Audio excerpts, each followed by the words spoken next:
السلام علیکم دوستو، آج کی کہانی کا نام ہے اپنی قسمت پہ راضی رہو۔ ایک جنگل میں ایک سادہ سا کوا رہتا تھا، اپنی زندگی سے مطمئن، بغیر کسی شکایت کے ہر دن گاتا، اڑتا اور آزاد گھومتا تھا۔ مگر ایک دن اس کی نظر ایک ہنس پر پڑی، چمکتا ہوا سفید جسم، نرمی اور نزاکت کا پیکر۔ کوا دل ہی دل میں سوچنے لگا، میں کتنا کالا ہوں اور یہ ہنس کتنا خوبصورت، شاید یہ دنیا کا سب سے خوش قسمت پرندہ ہے۔ کوا اپنی الجھن لے کر ہنس کے پاس گیا اور اپنے خیالات بانٹے۔ ہنس مسکرایا اور بولا، میں بھی یہی سمجھتا تھا کہ میں سب سے خوش ہوں، جب تک میں نے طوطے کو نہیں دیکھا۔ اس کے پاس دو رنگ ہیں اور وہ کتنا منفرد لگتا ہے، تب سے مجھے لگتا ہے کہ طوطا سب سے زیادہ خوش پرندہ ہے۔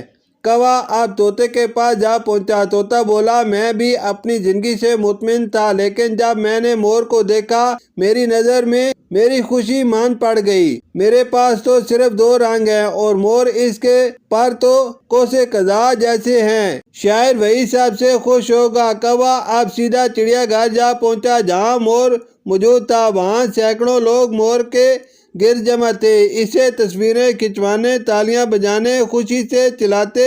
جب سب لوگ چلے گئے، کوا آہستہ سے مور کے قریب گیا اور بولا، پیارے مور، تم واقعی حیرت انگیز ہو، ہر کوئی تمہیں دیکھنے آتا ہے، تم یقیناً دنیا کی سب سے خوش پرندے ہوگے۔